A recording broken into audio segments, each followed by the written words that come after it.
pozdravljeni v novem Nepremičninkotu. Danes smo za vas pripravili 5 nasvetov, kako narediti dobro nepremičninsko fotografijo. Po nasvete smo se obrnili k našemu snemalcu in fotografu Eminu. Pa si poglejmo nasvete. Seveda, kot številka 1, najbolj pomemben nasvet je vsekakor narediti prostor domač, torej pričarati udobje samega doma.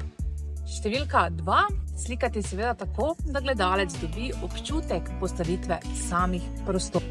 Številka 3, uporabiti stojala in zagotoviti pravilno poravnavo pravokotnih linij. Številka 4, pravilno osvetliti sam prostor in seveda tudi poudariti naravno svetlobo. Številka 5, prikazati samo širino prostora in tudi njegovo povezanost, pri čemer pa je zelo pomembno, da je celota pomembnejša kot sami detajli, torej stojte ob steni, da zajamete celotni prostor.